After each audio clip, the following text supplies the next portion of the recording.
City is bracing for worsening conditions. As Lonnie mentioned, the snow continuing to fall right now. Crews are out in full force, keeping our streets clear. CBS 2's Andrea Grymes is in downtown Brooklyn. Andrea, what does it look like there?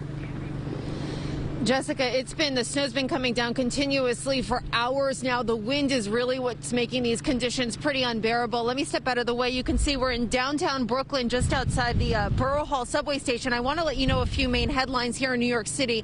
Above ground subway service was suspended as of 2 p.m. because of worsening conditions. It is unclear when that service will be back up and running. Underground service still remains in effect, so you can still take the subways underground. Bus service is also still running, of course, depending on conditions and how they develop through the rest of the day. The governor is warning anybody non-essential to stay off the roads. I can echo that. We've seen several cars spin out as we've been driving around today.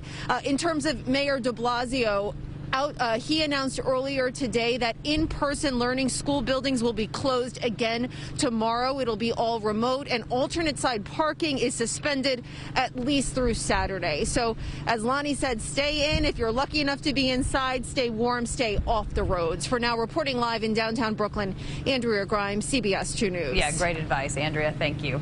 Our next newscast is at 4 p.m., an hour earlier than we usually start because we want to continue to stay on top of this major winter storm today. We'll also have continuing coverage on CBS in New York and, of course, on our website, cbsnewyork.com.